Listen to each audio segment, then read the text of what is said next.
All right, welcome to another episode of the Scout Life Race TERRA edition.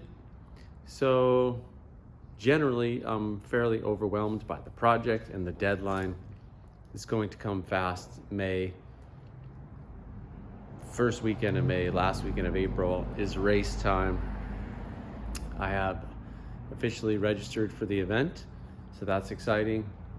And I've been just like spending time ordering a lot of small little things. Like, for example, I need to order heat wrap for the starter. And that's like something that's not a big deal, but it is something that's on the list.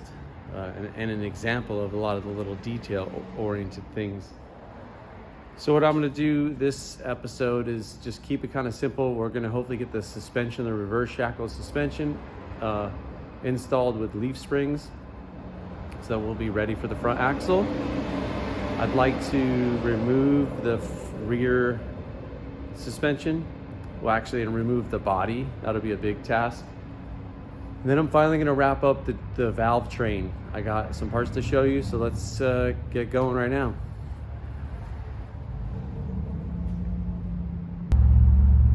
So last episode, I showed you the cracks in my 9-stand boat rockers. So the guys at the shop in Ames sent me this set, which actually looks just like, man, practically new. These are awesome. But just to show you, a lot less wear. I'm gonna carefully inspect it for cracks, and then we're gonna install these, torque these bolts, 5/16 bolts, and get this installed. Then I can finally install the valve cover. Let me show you around the motor. I did order correct header bolts, and I'm debating, these are ceramic coated inside and out, and I'm debating, I do have heat wrap. I don't know if I need to do it. That's kind of like an extra thing at this point. And part of the reason for pulling the body is so that I can get to remove the bell housing and beef up some of the critical places and run cage mounts. For example, I'm going to come off of here, and the cage plate will be right here hooked to the frame.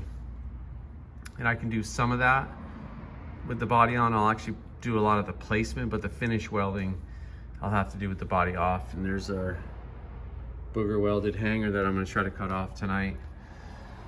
So anyway, but I just got to get this valve train, and then we'll cover the motor to protect it from sparks and dust. Paint job came out pretty sweet. I'm pretty stoked. Yeah, I can't wait to just get going on the cage, man. That's the biggest thing. So let's get this valve train put together. All right, so I got these situated on there. There's really only one way that these can go on. You just want to carefully make sure that your push rods are all seated. And then I'm just going to try to get a couple of these bolts started.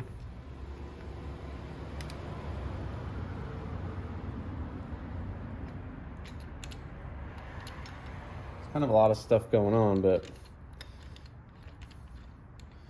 this is a pretty important.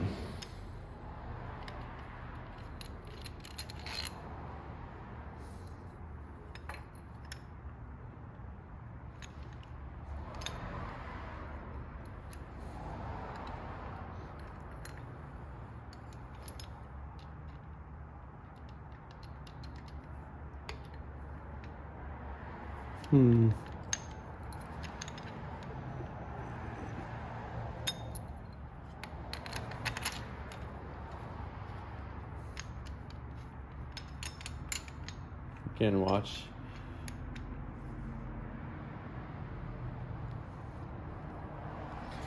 So I don't want to bore you with this, but I'm going to get these all started, and then I'll just get them lightly snug, and then I'll just start incrementally tightening them down evenly across the bank, and then we'll torque them.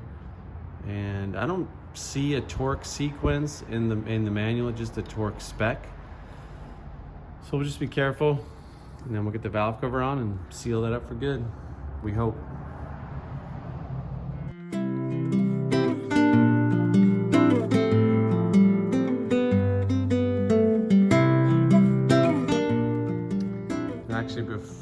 just thought about before those are all torqued. Before I put the valve cover on, I'm going to remove the number 1 spark plug,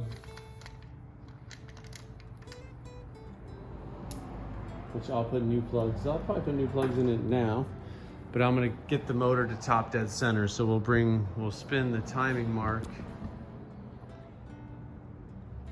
We'll spin the timing mark to top dead center.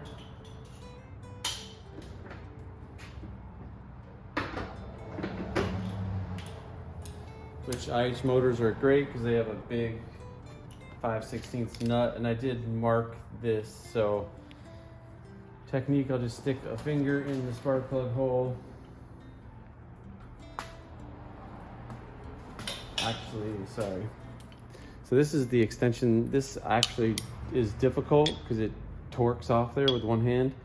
So I actually bought a deep 15/16.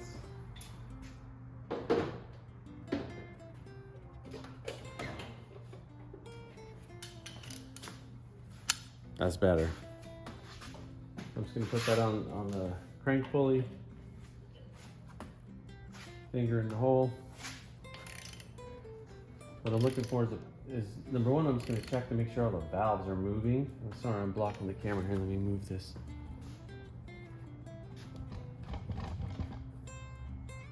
So I'm gonna check and make sure that these are all moving correctly and there's no interference on anything.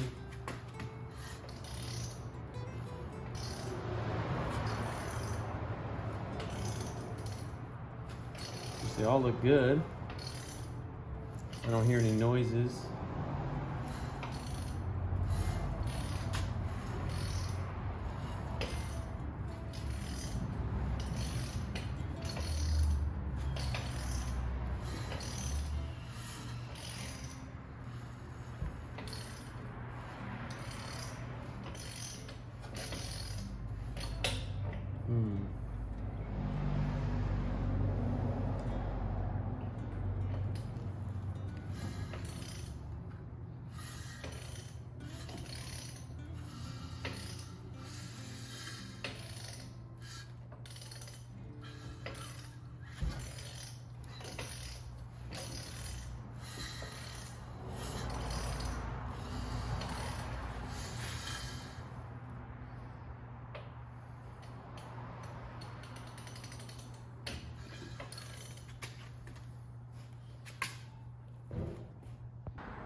Okay, I had a little freak out there because as you saw in that last clip, as I was going down the line, I was getting, well, I had spark plugs in all of these except for this one, and I was not getting any compression.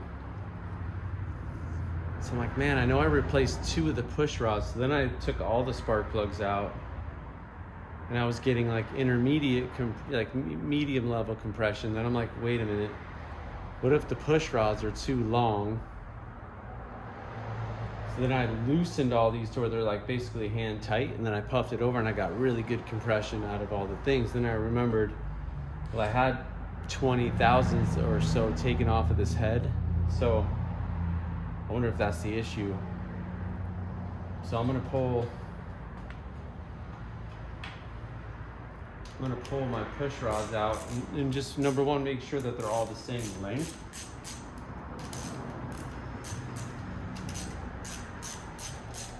Have you guys ever experienced that, like on a rebuild? Because IH motors have a ton of deck room, meaning like my race motor I think is like 60 thousandths off the head. Like it's kind of a lot, maybe even more. But it's got a modified valley pan and modified custom push rods. But have you ever decked the head and had the push rods be too long? Again, on like a Chevy, you adjust the rocker arm, but on an IH, you have this rocker shaft, so you can't adjust an individual. So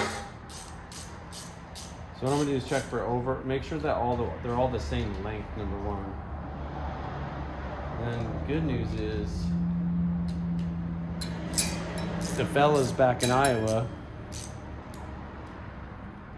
sent me a set of adjustable push rods. And it also could be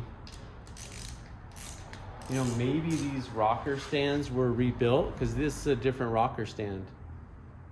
So I'm actually going to measure the rocker stand height. Maybe they've been machined down and like surfaced. But something's going on where my push rods are too long, and that is an easy problem to solve. I thought, man, if I have a bad piston or a ring, that would stink, and then I'd be very disheartened.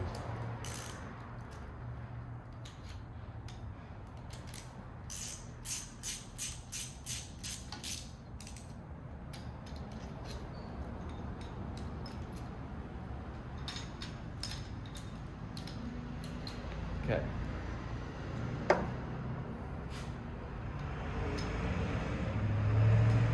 All right, let me get a tape measure.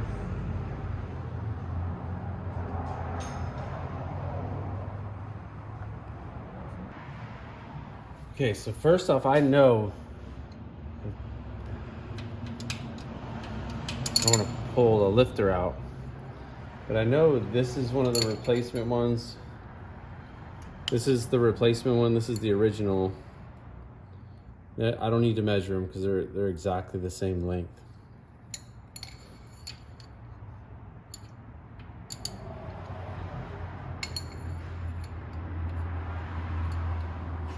So now, let's come over here.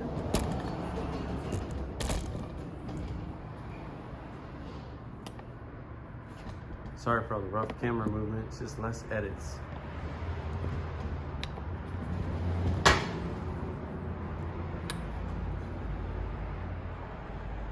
This is real TV here, making crappy videos. Okay. So you can see both sets. This is the original set, this is the new set. It's I know I need like a caliper, but I'm showing, as near as I could tell, 2 3/4.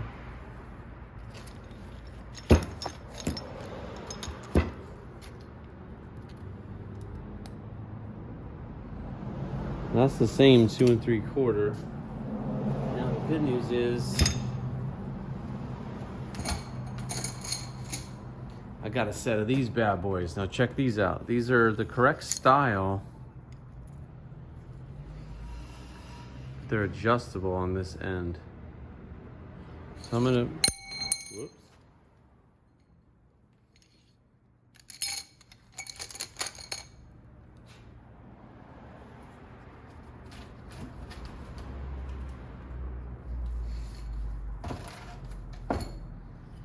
So let's see. They're showing the same length, so maybe I'll just I'll make a jig so I could take just a tiny bit out of this measurement right here. And let's give it a try. I won't film it because I'll just set up a set of 8 of them. At least I don't have to do 16.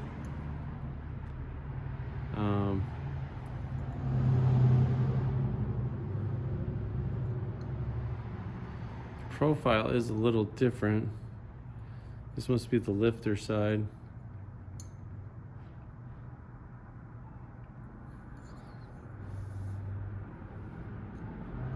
I mean, it looks the same.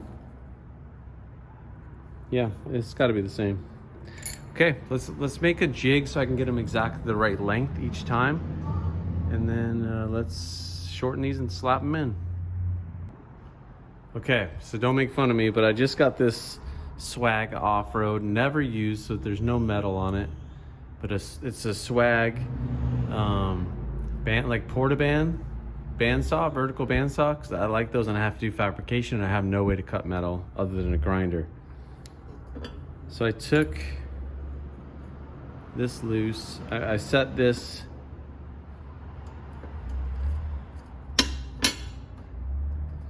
so this is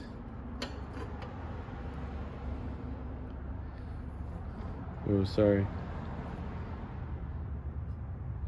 exactly the right length to the exact, this is the original push rod. Dang it. So that's the original push rod. Yes, I'm using an alternator bracket arm. It's working great, thank you. Got this one set in there.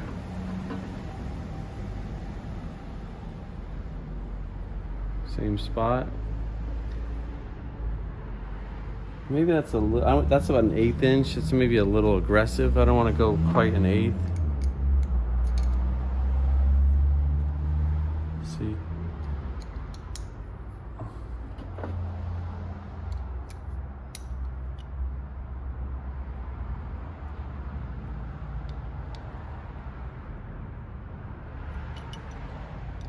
Actually, wrong way.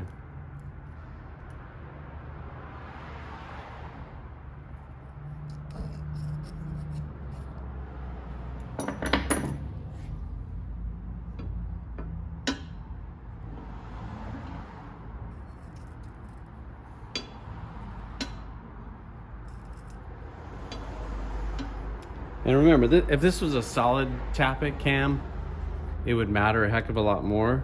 This is a stock cam with hydraulic tappets. So I'm going to show you, I'm going to start with,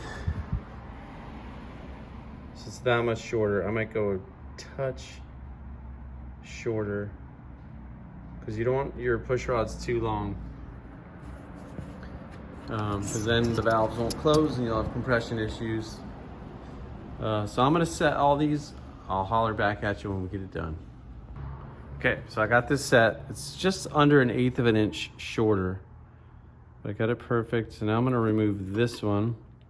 I'm gonna slide this up until it's a snug fit. I'm gonna clamp.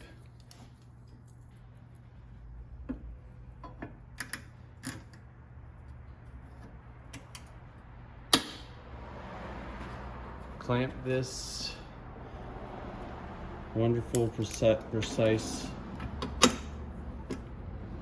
alternator bracket.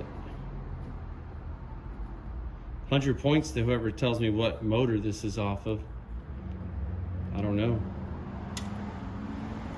I have an idea. Not what motor, what year. So I got a tiny bit of lash there, so I'm gonna keep it there. And I'm gonna set the other 7 and then we'll install them and see how we do. Okay, so what's interesting is the one that I grabbed that I just adjusted, that I used as my kind of template, was actually the longest one of the whole batch. So I shortened it an 1/8 inch, which is shorter than this stock non-adjustable one. As you can see, that won't even fit in there. Well, turns out that they were any variation. So I wonder how these played in. Well, let's install them and see if I'm getting any leak down from the valves, which might have to do a leak down. Anyway, I got some ideas. Let's get them installed. Okay, got them all installed, and I know it's hard to see, but I know, like, I've honestly never had to do this on an IH motor. Like, it's always just been bolt down the rocker arms and check it out. But one thing that I do know is there should be a little bit of, it should be 0 lash, which means if it's at top dead center and the valve is closed, like that one's a little too loose. So I might even go through these individually and just mark them. But I'm gonna get this #1 cylinder so both rocker arms are flat, which would be the compression stroke. Okay, so now they're both closed. So look, now I can spin that, and that feels good. That one's still tight, so I think, so that one's tight, too tight. Okay, let's bring this one up to top dead center. Intake. I can spin that. Feels great.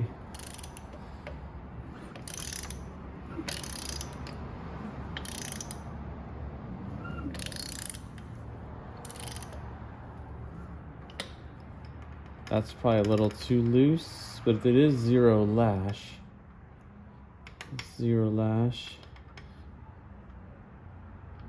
This one is just too loose.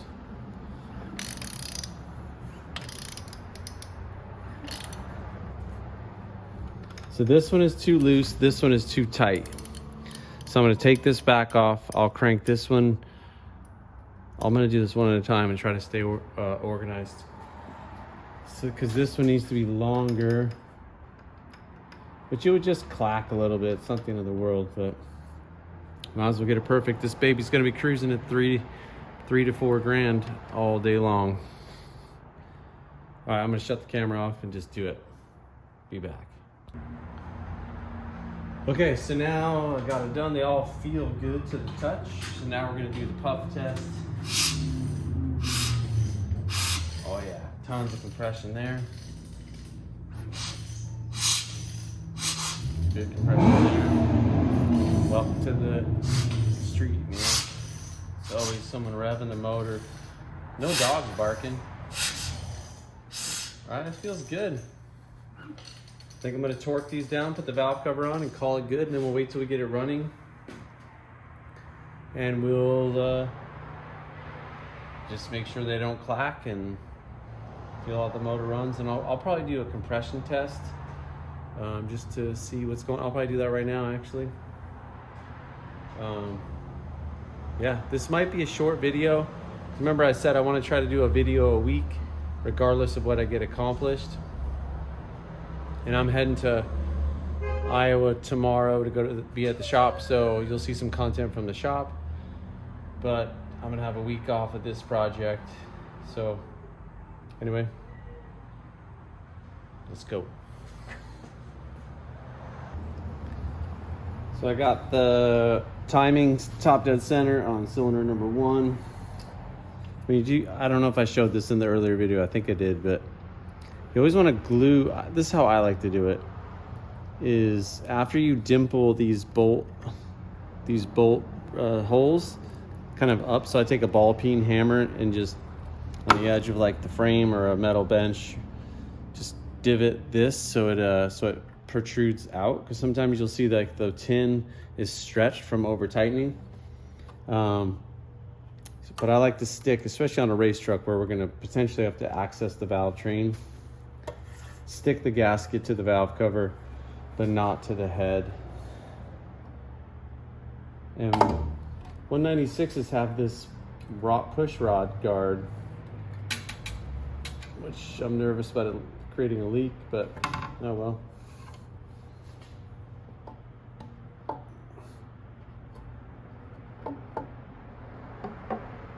Anyway, so let's line up your intake.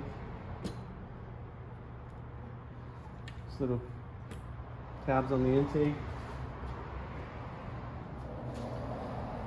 Anyway, I kind of enjoy this type of work, this relaxing motor work.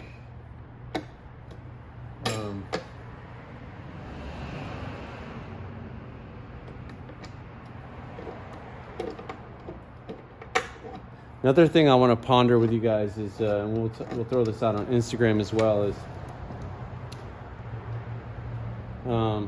potentially doing like a Patreon account where people can get access to special content and be a part of the, more so than that, but really be a part of the race program. Our goal is to bring scouts back to Baja. It was a big part of the marketing department, and I'm sure engineering, to race these trucks in Baja. And starting in '77 is when they really took it seriously. But certainly throughout the early '70s and in the '60s, there were people racing scouts, but International Harvester got involved in '77. If you know something different, fill me in. 76 is when they started, but by 77 they had factory-sponsored race trucks. And we'll do a lot more content on the story of that, because that's a big part of this whole thing. But yeah, to bring scouts back. So we have the Sherman Balch, the Bayshore 3 Baja 1000 score, class 3S champion from 1981-82. We're in the process of restoring that, so a Patreon deal would be to allow you to be a part of that. And yeah, I don't know, I'm thinking it through, but it's just something, because racing is expensive and I don't have international harvesters writing big checks. I heard a rumor that one year they wrote a check for the Sherman Balch truck for $100K. And that was in 1977, 78. So it's expensive, but it's like, I feel like it's part of my life calling to do it. So we got some good sponsors coming on, but a lot of times sponsors help you with parts, which is awesome. Like, I'm super appreciative, but it doesn't help carry all the soft costs and hard costs of building the truck. My labor I don't care about. But I've had Norra 1000 racers tell me that to bring a chase truck and a team and all the logistics and room and board and food and fuel could be upwards of, 20 to 40 grand.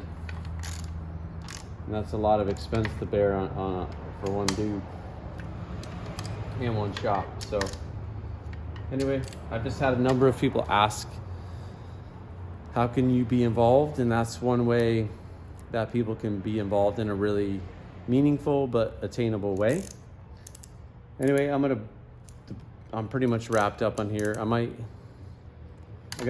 re-stab the distributor tonight, throw spark plug wires on it just to kind of see that. I'm not going to get to cutting this stuff off tonight, and I got to head out tomorrow, so I might do some video tomorrow. If not, this is the world's shortest episode.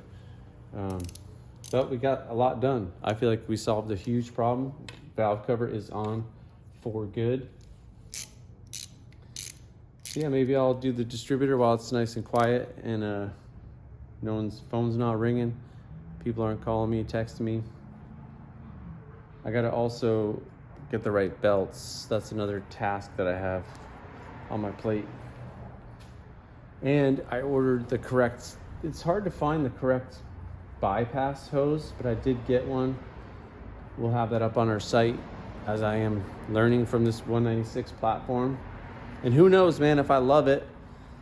I'm talking to a couple cam companies about, let's see how it goes, but I might get a little more serious about bumping the compression ratio, so get some custom pistons made, bump it up to about 10.5 to 1 so I can run on 91 knot race gas, because the other race truck, the 392, is like 12 to 1 compression, so I'm gonna have to run race gas, which is kind of a bummer. And bros, my secret mission, and if you want to help with this out and you're out there, I want to adapt this manifold. This is like a 1-barrel manifold. I want to make it a 2-barrel so I can run like a 350 CFM Holley 2-barrel. I'm not allowed to run fuel injection in my class rules. So, but what I was thinking is we could just cut this off and weld a plate.